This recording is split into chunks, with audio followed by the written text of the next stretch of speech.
ప్రభు పేరిట మీ అందరికీ వందనాలు తెలియజేస్తున్నాను. ఈరోజు దేవుని మాట ఎఫెసీయులకు రాసిన పత్రిక 1వ అధ్యాయం 7వ వచనం.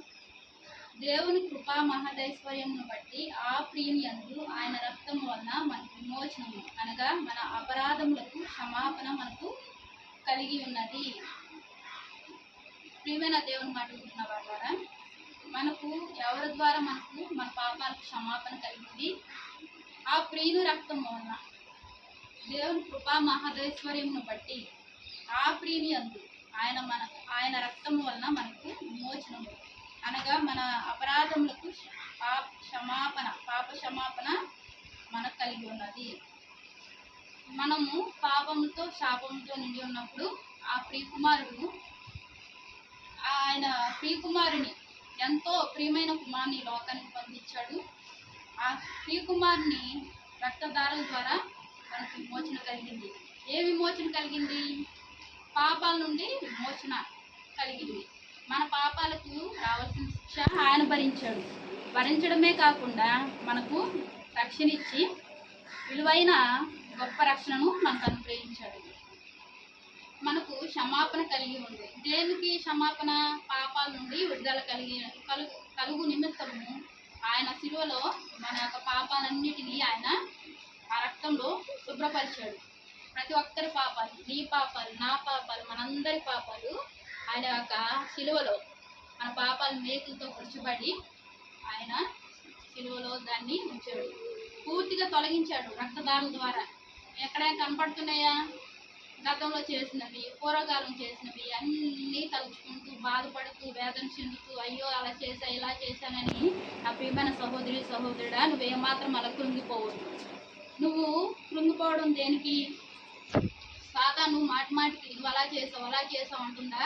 దాన్ని ఏమాత్రం నువ్వు నిర్లక్ష్యం చేయి. నువ్వు దాన్ని ఏమాత్రం వినిపించుకోవద్దు.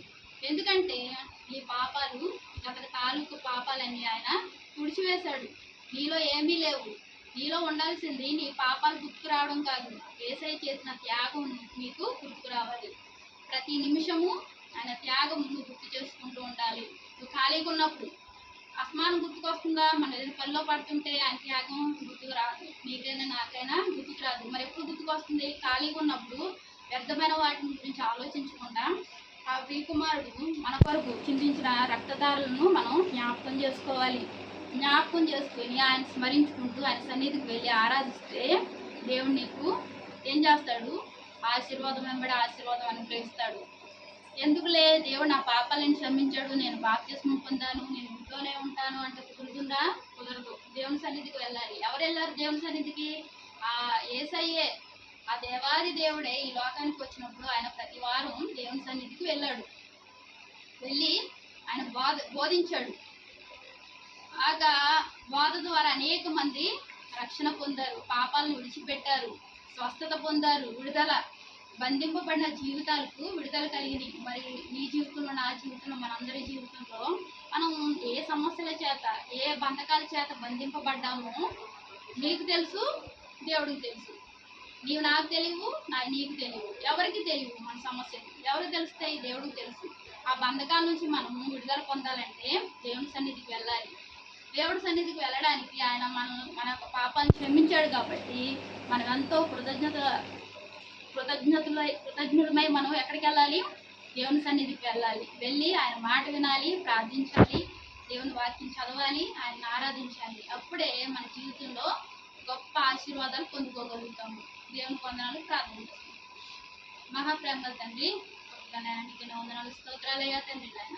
అవును తండ్రి నాయన, ఈ కృపా మహదైశ్వర్యంను బట్టి ప్రభా ఆ ప్రియుని రక్తం వలన ప్రభు నాయన మా పాపాలకు క్షమాపణ కలుగు చేసావయ్యా, క్షమించావయ్యా తండ్రి నాయన, విడుదల కలుగు చేసావయ్యా తండ్రి, పాపాలను తుడిచివేసావయ్యా, తొలగించావయ్యా తండ్రి, తుడిచి శుభ్రం చేసావు తండ్రి. తండ్రి నీ రక్తం గొప్పదయ్యా, నువ్వు గొప్ప దేవుడు అయ్యా. జీవం గల నిన్ను ప్రభా నిత్యం స్తుతించుకునే భాగ్యాన్ని మా అందరికీ అనుగ్రహించండి ప్రభా. నీ వాక్యం వింటున్న ప్రతి ఒక్కరిని దీవించండి, దీవులతో నింపండి అయ్యా.